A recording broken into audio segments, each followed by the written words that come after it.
Kasi yung pagkakagawa merong limang charges na talagang ang sense ng taong bayan talagang totoo. Tapos wala namang ebidensya. So makikita mo yung paglalaro dun sa mga charges at ang tingin ko madidismiss yan para sa impeachment. No?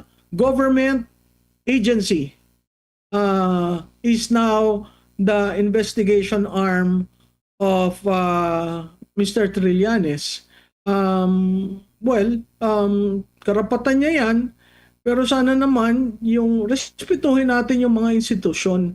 Kasi pwede ka naman makakuha ng accountability kung talagang merong kaso. Ngayon, kung talagang gumagawa ka lamang ng kaso at ang plano mo sa optics, biro mo, ang masasabi mo dyan, two plunder cases have been filed against the Vice President. So saan mo yan gagamitin? Kukuha ng ebidensya kung sakali o gagamitin mong panira para sa politika sa 2028. Kung hindi siyam na impeachment yan, ituloy natin. At tingnan natin kung saan dadalhin itong impeachment. Kasi may 5 na charges na sa complaints nila naklarado, issue ng taong bayan yan. No? Since sila ang mahilig mag-preempt ng proseso at sila ang gumawa nitong siyam impeachment na ito, dilunukin nyo yung ginagawa nyo dahil dito magagalit na naman ang taong bayan. Hindi pa nga tayo tapos dyan sa flood control project at hindi pa natin nalalaman kung ano ang punot dulo niyan. Saan ka naman nakakita na investigasyon ang DBM hindi pinagsasalita? Sentro rin ngayon ng debate ang impeachment complaint labang kay Pangulong Bongbong Marcos Jr. Ano nakikita nyo po rito, Prof? Kasi may pahayag agad si Congressman Erice na di umano, abogado ito daw ng First Lady against kay Glenn Chong dun sa disbarment. Inigunda naman ito ni Congressman Pulong Duterte pero ay marin pong itong itinanggi ni Attorney Andre De Jesus na siya po ay abogado ng First Lady. Prof. Oo, yung komentaryo, parang siya yung magiging abogado sana laban doon kay dating kongresista Glenn Chong. Pero hindi yata yun natuloy. Kaya tama in a way yung sinasabing hindi. Pero siya yung linapitan ng First Lady. So, malapit para mo makonsider na hawakan yung kaso, hindi lang talaga natuloy. Opo. Yan yung kay Glenn Chong. So, sa tingin ko, yung ginawa nilang pagpa-file is to avail of the inoculation, which is the 1-year ban. Opo. Nabanggit din ni Congressman Erice, no, na nung nabasa niya daw itong 15 pahina lang daw na impeachment complaint, ang sabi nga niya rito, kulang sa substance, kulang sa research, kulang sa documentation, kulang sa ebidensya, in short, basura at mababasura lang ito, madali itong madismiss, sabi niya, Prof. Admar, kasi ang basihan niyang mga sinabi ni Congressman Erice yung ruling ng Supreme Court doon sa impeachment case na idinulog laban kay Vice President Sara Duterte. Kasi doon klarado na kumpleto dapat ang ihahaing, may evidence, hindi ka yung naghahanap ka ng evidence in the process of the impeachment, kumpleto yung annexes, at yaan ay ibibigay doon sa taong ini-impeach para makasagot, para kumpleto, hindi fishing expedition. Hindi ko pa na lubusang nababasa yung 15 page, na nakita ko lang yung unang 4 na naghahanap nga ako ng evidence, kasi yung number one niya ay tungkol dun sa rendition na ginawa kay Presidente Duterte, doon na lamang sa record ng Foreign Affairs Committee ni Senator Amy Marcos, ang kapal na ng dokumento doon. So, doon pa lang, doon sa unang charge ng complaint, talagang may kulang. Opo, pero sa tingin niyo po ito kasing 5 na kanyang pinagbasehan sa paghahain po ng impeachment, like kagaya na nabanggit niyo po na yung respondent daw, which is PBBM, ay ipinag-utos at pinayagan ng kidnapping at surrender kay dating Pangulong Rodrigo Roa Duterte. Pangalawa, yung sinasabing drug addict daw ang Pangulo at naapektuhan nito ang kanyang judgment at leadership. Pangatlo, yung bigo daw na pag-veto sa mga unprogrammed appropriations at iba pang mga unconstitutional na mga provisions sa GAB o General Appropriations Bill noong 2023, 2024 at 2025 maging sa 2026. At sinasabi niya na nakabenepisyo din naman sa kickback mula sa mga budget insertion ang Pangulo at mula sa Ghost Flood Control Projects. At ito pong paglikha ng ICI na sinasabi niya at naniniwala siya na ano lang ito, pangdepensa para doon sa mga korap na mga kaalyado. Kumbaga, itong mga bagay na ito, kumbaga legit itong mga questions na ito, pero nakikita nyo po na parang malabnaw ang kanya pong reasoning kasi sinasabi daw, nagbabase lang sa news article sa Prof. Malu. Oo, Admar, legit yung issues. In fact, parang hinimay nung nagplano niyan, ano yung issues na talagang matitindi ang pagkakadikit sa Pangulo. Pero saan ka naman nakakita na complaint na madali mo naman ma-access yung mga public documents eh. Kasi dun sa Duterte nag-hearing, dun sa drug addict dapat meron siyang at least man lang yung kopya nung drug test nung tumakbo, 'di ba? Yung veto ng GAB mula 23 at sinama yung 26, wala kang nakikitang specific, no? Ano yung dapat ibinito? Yung kickback, hindi pinakikita saan nanggaling ang kickback, ano ang porsyento, yung ICI, the documents, the paper trail is so huge that to file a 15-pager impeachment case does not do justice to the 5 issues that has been identified, 5 charges, no? So ako ay sumasang-ayon dun sa mga nagsasalita ngayong ganitong kaaga na sa form at substance talagang malabnaw yung pagkaka-file at halatang-halata mong minadali. Although ginamit talaga yung mga issues na tinatapon sa presidente, para lang siya ang mauna, no? Yung initiate ay mangyari sa pagre-resume ng Kongreso at mapag-usapan kaagad. Ang pagkakaiba lamang dun sa bago nung desisyon ng Supreme Court, wala na yung fast break. So kailangan dumaan sa Committee on Justice headed by Congresswoman Luistro.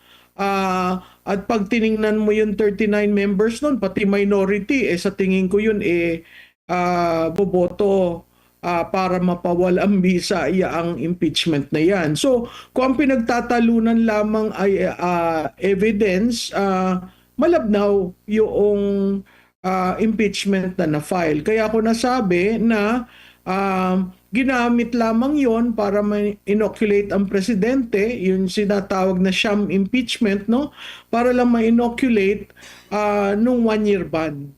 Para palang itong impeach me, kidnap me, hold up me, para ganito pala ito, Prof. Pero meron pong pahayag ang palasyo rito at kukunin ko po ang inyo pong pananaw ukol dito kung naaakma ba, kumbaga parang yung kanilang pagtanggap or ilang kanilang tugon dito sa naging impeachment ay kumbaga normal ba, natural ba na ganito ang kanilang pahayag? Kasi sinasabi po, parang tinatanggap. Ang sabi nga dito, i-quote ko na lang po si yung ayaw makipagdebate po sa inyo. Sabi ni Undersecretary Castro, sabi niya rito na kung ano man po ang nandyan at naihain ng impeachment complaint, igagalang po yan at dapat lamang po sana lahat po tayo, pati po mga miyembro ng House of Representatives ay gumalang sa konstitusyon, due process at proseso.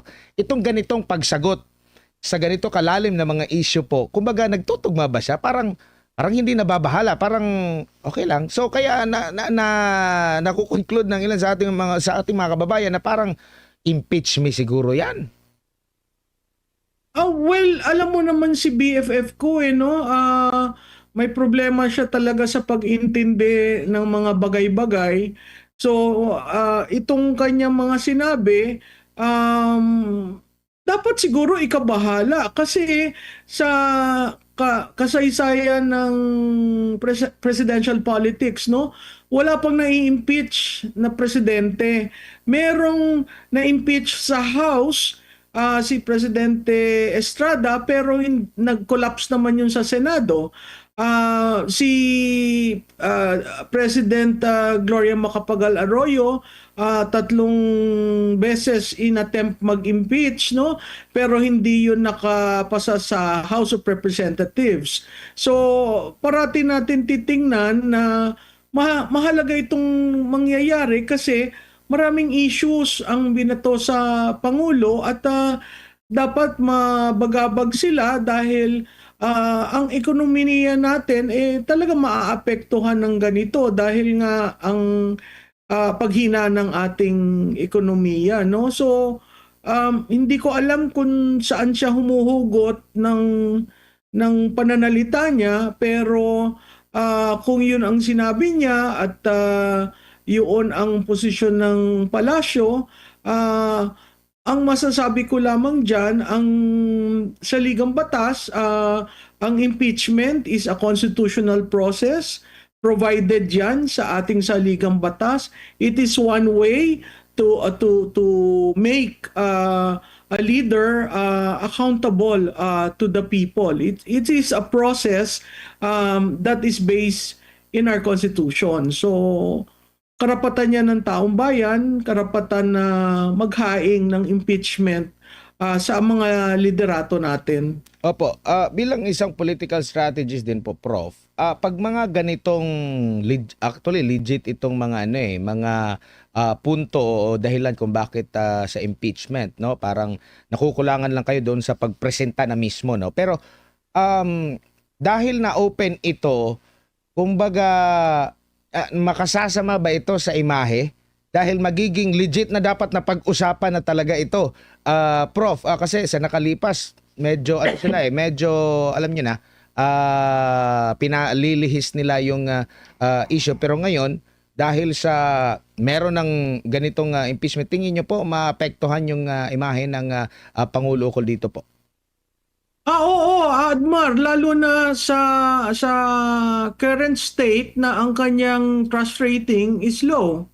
Anything that is in the 20s ng trust rating will invariably affect any impeachment proceeding, no? So makikita natin yan na yung timing ng pagpapa-file ay napakadelikado, lalo na kung ang pagdaus-us ng tiwala ay 2/4 ng nararamdaman. So kung tayo'y pumapaloob sa first quarter at yan gumulong hanggang 2 months, the first quarter reading will be again possibly to go down, no?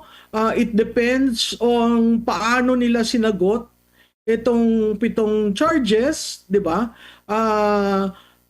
Ang sense ko hindi nga aabot sa trial yan ang sense ko i-dismiss, no?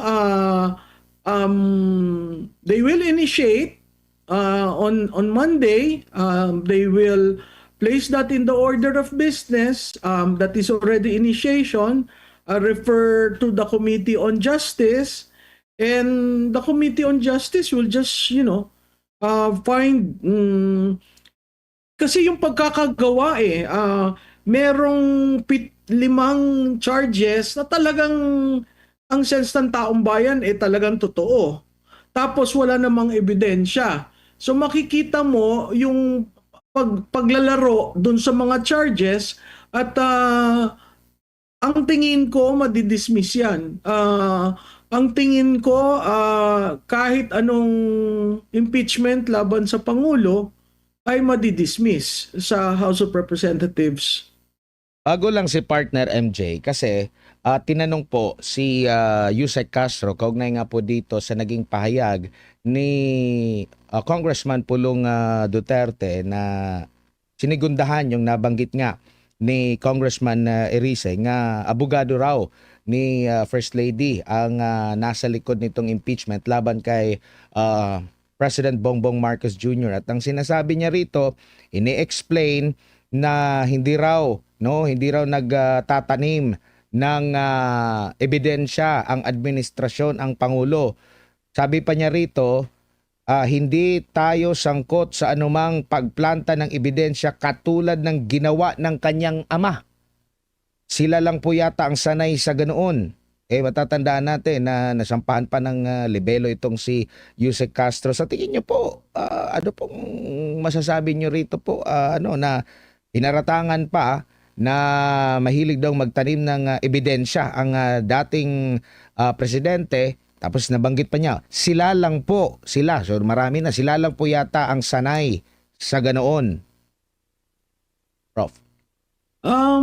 Galing yan kay BFF? Opo, yan po yung nabanggit niya kahapon yata ito na statement. Kasi alam mo nakakatawa abogado siya.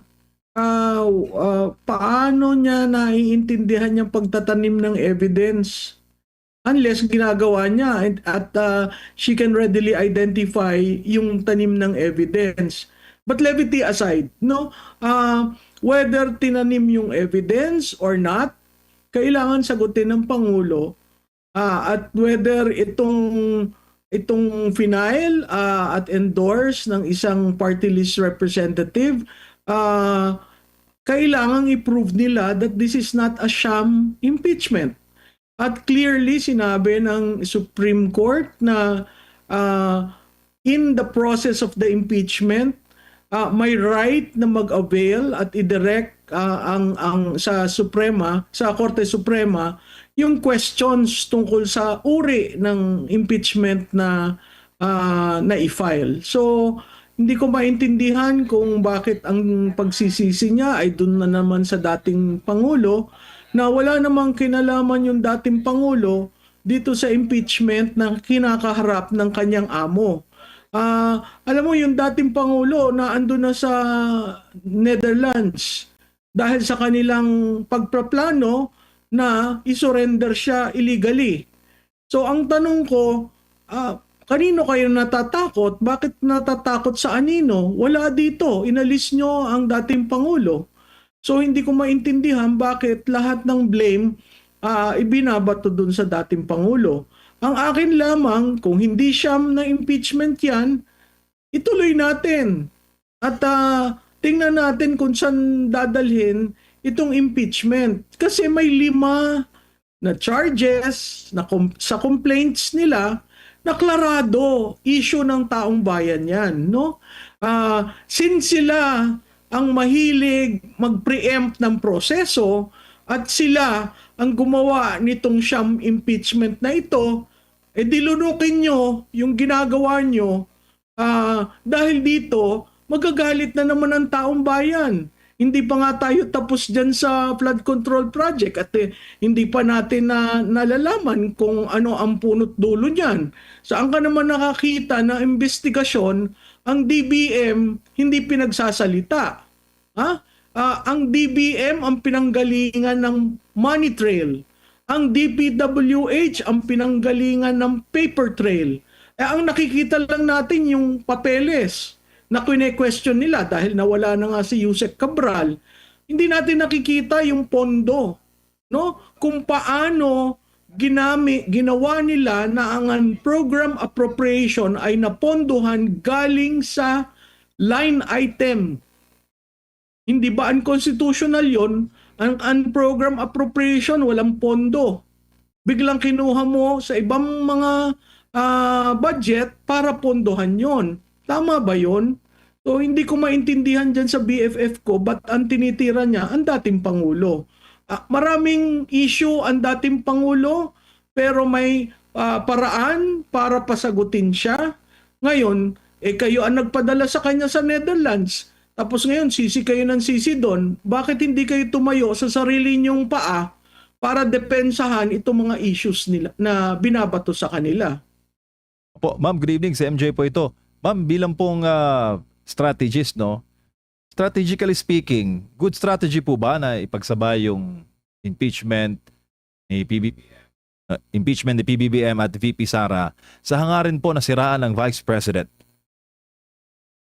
Well, maganda ba magkasabay? Sa tingin ko, wala na silang maitapon kay BP Sara eh.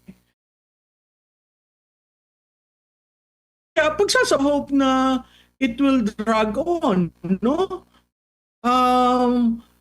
Mabuti ba yun sa kanilang dalawa? Sa tingin ko, mas masama sa Pangulo dahil ang kanyang tiwala at approval rating ay talagang pababa ang trend.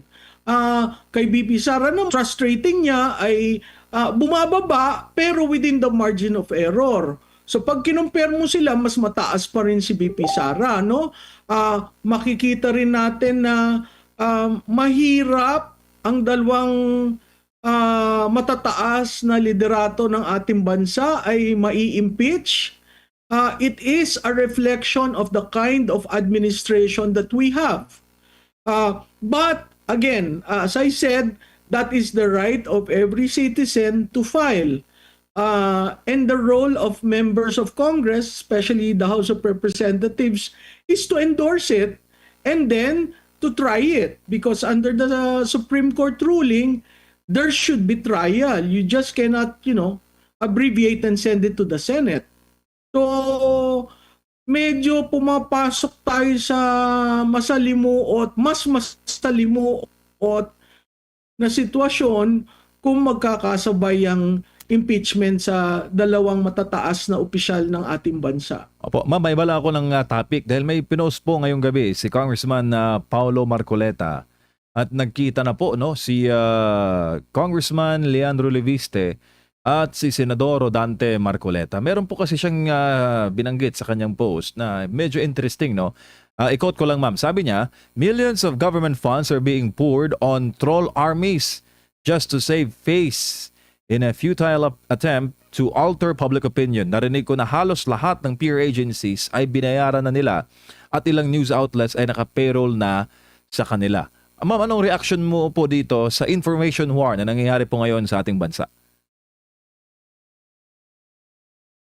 Oo, ang information warfare nagsimula sa international, no? Ngayon mukhang yan na yung pamamaraan to counter the narratives of the people themselves, no? Makikita naman natin ang nangyayari sa debate tungkol diyan sa flood control project. Makikita rin naman natin ang mga ginagawang what do you call this, pagtahimik ng mainstream media, no? May news blackout at hindi natin maintindihan ano ba talaga nangyayari at bakit pili lamang ang lumulusot na balita. Yun sa mainstream media. Pagdating mo naman sa social media, makikita mo talagang active ang mga trolls, no? Kaya nga sinususugan ko yung panukalang batas sa Senado na kailangan talagang matigil yan troll army kasi walang maidudulot na maganda sa civics at saka sa pamamahala, no? Makikita mo na pataas ng pataas at pagpasok nila sa mga iba't ibang pages, na maraming supporters o maraming pumupunta, at makikita natin almost pareho word for word yung mga sinasabi, at pag tiningnan mo, nakalock ang profile nila. Kaya nga dun sa panukalang batas dapat maging answerable yung mga social media applications, para masawata itong ganitong mga bagay. Malaki ang budget ng PCO. Sinabi mo si Congressman Marcoleta yung naglabas niyan. Isa sa mga tinanong niya during the budget hearing is essentially the PCO budget, and whether certain amounts are being used for the maintenance of a troll army. That troll army has been there since 2022. And meron ng report na yung troll PR firm ng anak ng, I think, one of the officials of GOCC has been called, so lumalabas at lumalabas na may troll army. There's a huge iCare organization or team in the House of Representatives that essentially does trolling. So mahirap kasi nawawala yung totoo na kwento, yung totoo o yung facts, at ang makikita mo labanan talaga kung sino ang magkokontrol ng naratibo. Ma'am, ano masasabi po ninyo na hindi na po ang flood control o ang Cabral files na ni-istorya? Ang ni-istorya po ngayon ang mga transaksyon ni Congressman Leandro Leviste na mga pribado naman. Well, wala naman yung pondo ng bayan na involved Tingin niyo po ninyo. Oo, alam mo MJ, makita mo kung paano sinira, kung paano dinudurog ng mainstream media, ilan sa mainstream media at dito sa social media. All of a sudden may nakikita kang news organization, media organization, para silang kabuti. Dati pag campaign season lang yan lumalabas, ngayon ang dami. Bakit? Kasi linilipat nila, dinadivert nila yung usapin tungkol sa flood control into, ano ba yan si Congressman Kiko Barsaga? Ano ba yan si Congressman Leviste? They are making examples of these two brave young legislators who is fighting the system, para mapakita sa iba, gusto niyang mangyari sa inyo yan, 'di ba? Tumahimik na kayo, huwag kayong mangialam, just be a team player, and nothing will happen to you. Pero dito sa dalawang mga batang legislators, mga neophyte, ako'y sumasaludo dyan sa dalawang yan kasi parang inoffer na nila yung career nila para lang labanan itong ganitong sistema. Nakakaawa, pero desidido yung dalawa na, to be talking about death for young individuals. Ang sense ko, sigurado sila sa laban nila. Nakakalungkot lamang na walang veterano na tumutulong doon sa dalawang neophytes, no? Nakakalungkot rin na nagsalita na yung bumili sa kumpanya ni Congressman Leviste, pero si Leviste pa rin ang tinitira tungkol doon sa prangkisa. Kung titingnan mo naman, public record yung franchise public record kung sino yung bumoto, public record kung sino na naghain nung panukalang batas na yon, public record rin, at alam yan ni Secretary Garin kung ano nangyari doon sa mga proyekto, no? So makikita natin parang ito rin yung linalaban ng dalawa, hindi lamang ang pamahalaan, hindi lamang ang media, kahit oligarko. So hindi ko alam kung hanggang saan nila kakayanin Pero ako nananawagan sa publiko, tulungan natin yung dalawa kasi parang yung dalawa lamang ang talagang tinataya na ang buhay nila eh. Sayang dahil ito ay sana bagong punla, bagong panunungkulan, pero sinuong nila itong napaka-problematic na sitwasyon na ang kalaban nila talaga ang nagdudulot ng malaking problema sa ating bansa. Yaan ay ang korupsyon, ang pamahalaan na walang pakialam at ganun na lamang ang paggastos sa pera, ang media at ang oligarchs. Po, binanggit niya kasi kanina ma'am sa press conference na na-cover ko earlier today na nag-i-enjoy siya dito sa trabahong to dahil nga syempre bibigyan siya ng chance. Sa panayam nga sa Vox Populi, sinabi niya na parang sa edad niya, naabot niya yung katayuan, no?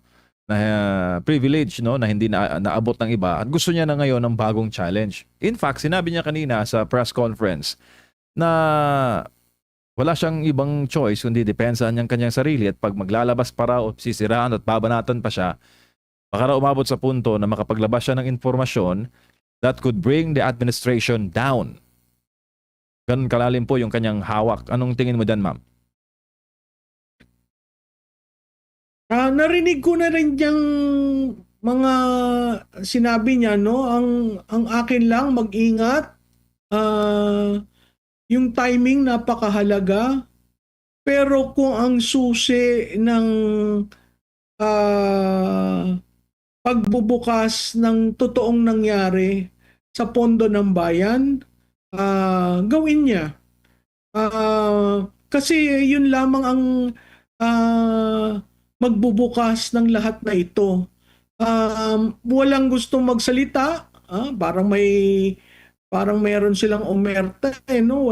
Walang gustong magsalita dun sa nakinabang sa kabang ng bayan, walang gustong magsalita dun sa nagplano, walang gustong magsalita dun sa nagpark at nagsagasa. Tanging ito lamang tagalabas na ngayon nandun na sa sistema ang kayang magsalita. So, kung meron pa siyang mas malalim sa mga nilalabas niya, napapanahon na ilabas niya yon kasi although alam ko na mahihirapan siya dahil buhay ang kapalit eh. Pero babalik ulit tayo doon. Bakit ba nanilbihan? Bakit ba tumakbo sa kagustuhang makatulong sa bayan? Kung mahal mo ang Pilipinas, tatayo at titindig ka sa mga nangyayaring ngayon. Parang ginawa ni Colonel Odi Monggao, no? Ngayon ang tinatapon sa kanya, sira daw ang ulo. Paano naman magiging sira ang ulo? Dapat yun na-promote ng general. Naipit lang dahil eleksyon. So may ban sa appointment, no? At kung titingnan mo si Colonel Odi, guro rin yun. Siya nagtuturo sa mga kasundaluhan. Maganda ang background niya. Lumaban, napunta sa battlefield sa Mindanao, nanilbihan as a UN force.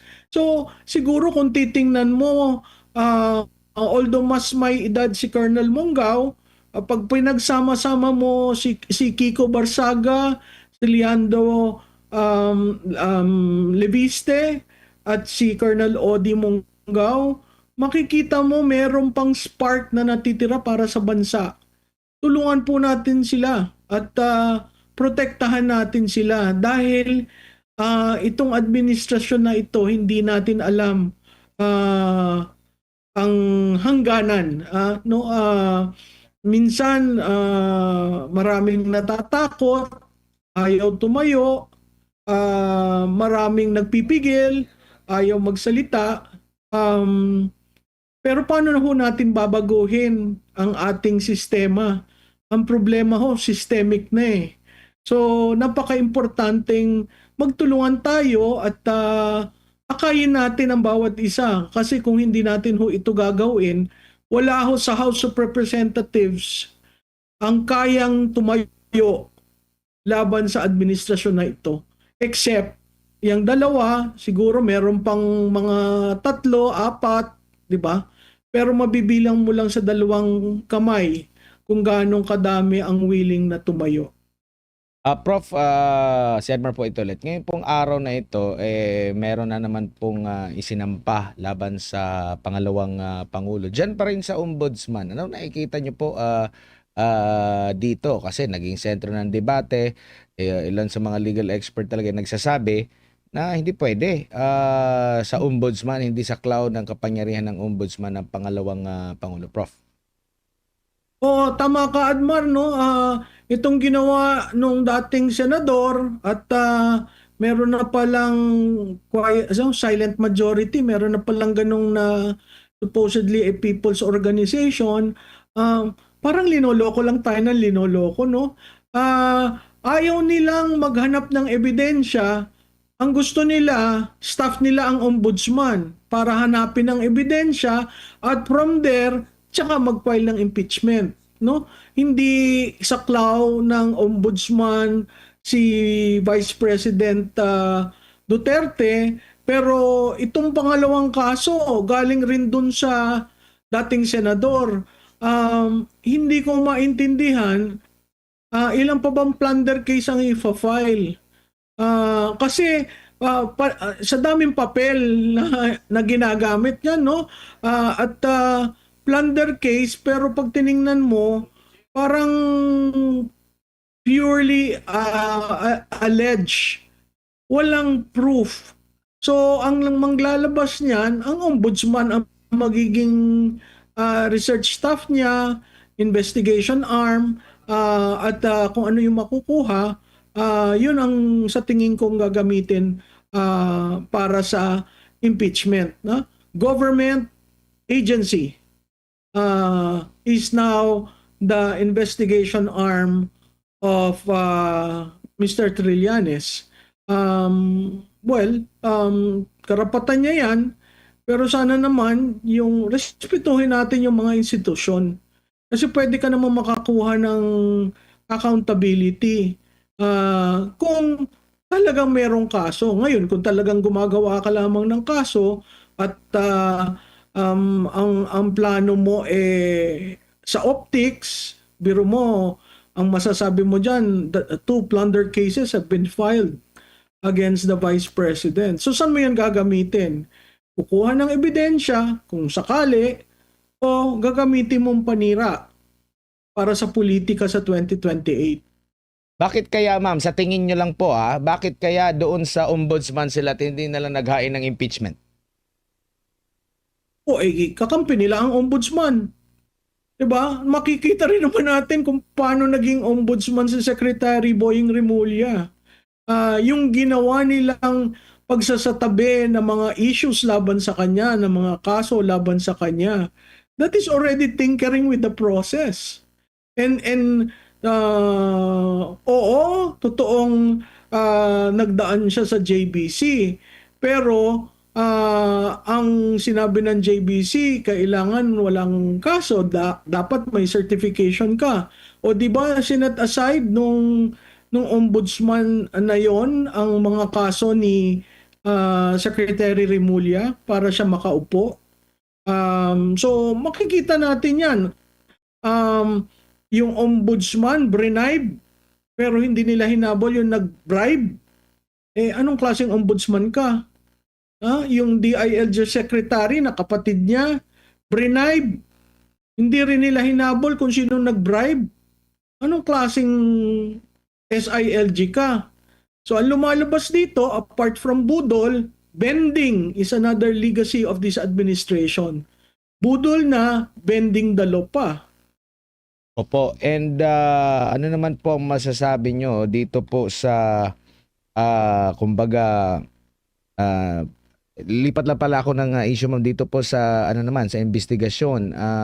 Sinasabi ng parang lumalabas na parang papatapos na yung ICI, pinupuringan daw nila ng gobyerno ang ICI dahil sa naging trabaho nito at parang ipauubaya na ata sa DOJ at ombudsman. Marami naman ang tumaas na kilay dahil sa tingin nila walang nagawa itong ICI na ito kasi ang ending, mag-iimbestiga pa rin naman yung ombudsman.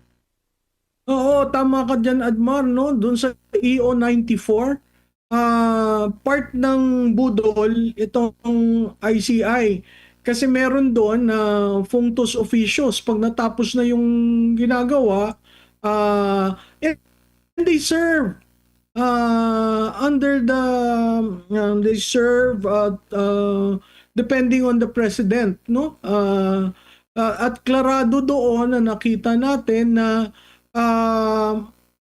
puros papel uli, wala, naghihintay tayo dun sa report na ibibigay, at wala nang intensyon ng presidente mag-name ng commissioner. So paano talaga tatakbo yung isang commission na create niya to ferret out the truth? Ang naiwan na lang dyan, yung chairman, wala na yung iba. So it cannot really function. Nung nag-resign si Secretary Babes Singson, yung issue ng budget, no, hindi pa rini-release. So talagang it was meant to fail. Parte ng pagbubudol yung ICI. Kasi kung gusto mo talaga malaman ang katotohanan, nasa kapangyarihan ng Pangulo para sabihin DBM, ano ang money trail, DPWH, ano ang paper trail, pagsamahin natin ano nangyari sa pondo ng bayan. So, ginawa lamang yaang ICI dahil sa kampanyang mahiya naman kayo. So, ibabalik ko sa kanila, mahiya naman kayo, 206 days na, walang nangyayari. Ang kinulong, puros mga district engineers, ang mga politiko, wala kang naririnig. Ang sinampulan, si Senator, former Senator Bong Revilla, no? At ang sinasabi nga ni Senator Bong Revilla, walang due process kasi hindi naman nag-trial, may warrant of arrest kaagad at kasi daw hindi available yung kaso. So hindi tayo klarado ano yung nangyari kay Senator Bong Revilla. Dahil na-alarm na sila at ang taong bayan ay naiinip na, kailangan nilang hindi lang dilis, magkaroon ng medyo malaking isda. Kaya si Senator Revilla yung ginagawa ngayong poster boy. Hindi ko alam kung sino susunod dyan, pero sa tingin ko, walang taga House of Representatives. At hindi rin sa tingin ko sasabihin kung sino talaga ang mastermind, kung sinong kumita ng malaki. Opo, napag-uusapan po yung ombudsman. Kamakailan lang nung parang nag-conclude na po mismo ang ombudsman dito kay Congressman Leandro Leviste. Gaano po kadelikado yung mga ganyan, ma'am? Kasi ang ombudsman, parang ano din yan, di ba? Fiscal na dapat, nakapiring din yan, nagdadala ng timbangan. Pero hindi pa nga nag-uumpisa. Parang sinasabi pa nga niya na nag-iimbestiga pa, pero nabanggit na niya yung walang kahihiyan. Batang-bata pa, ganito, ganyan na. Prof. Alam mo ang problema, Admar, marami sa kanitang salita ng salita sa media. Kung titingnan mo, at least ang ICI nagtatrabaho. No? Nagtatrabaho kahit kulang ang pondo, kahit kulang ang panahon, nagtatrabaho. Yun nga lang, ang problema doon, hindi nila ginawang public. Lalo na nung in-interview si Sandro Marcos at si Martin Romualdez. Pagdating mo naman sa Ombudsman at sa Senado, abay pa iba-iba ang storya. Komentaryo ng komentaryo, halos makipaglaban sa hindi sumusunod sa kanya. At sabi pang F you all. Diba? I mean, hindi ito panahon para magpatuhan ng putik ang bawat isa. Panahon na pakinggan nyo ang taong bayan, naghihintay ang taong bayan, sino ang mastermind, sino ang kumita, nasaan ang pera namin, bakit hindi nagawa ang mga proyekto. Yun lang naman eh. Sa Senado, sinabi tapos na. Tapos biglang nag-reconvene. Nung nag-reconvene naman, tinatanong, iba ang sumasagot, hindi yung tinatanong. Makikita mo ang depensa. Depensa sa Pangulo, sa Senado, pagdating sa Ombudsman, depensa rin sa Pangulo. So, kung titingnan mo, impenetrable, hindi mapasukan yung circle na yan. So, the design was really to protect the president. But who started the investigation? Who claimed to be an anti-corruption advocate? Yan ay galing sa BFF ko. Parating sinasabi, ito lang ang Pangulo na nagsimula ng anti-corruption ganyang scale. So, itatanong ko rin, nangyari yan sa administrasyon mo. Ibig mo sabihin, hindi mo alam? Yun naman ang isang pambubudol uli sa public. Kasi walang naniniwala na hindi alam ng Pangulo ang mga nangyayari.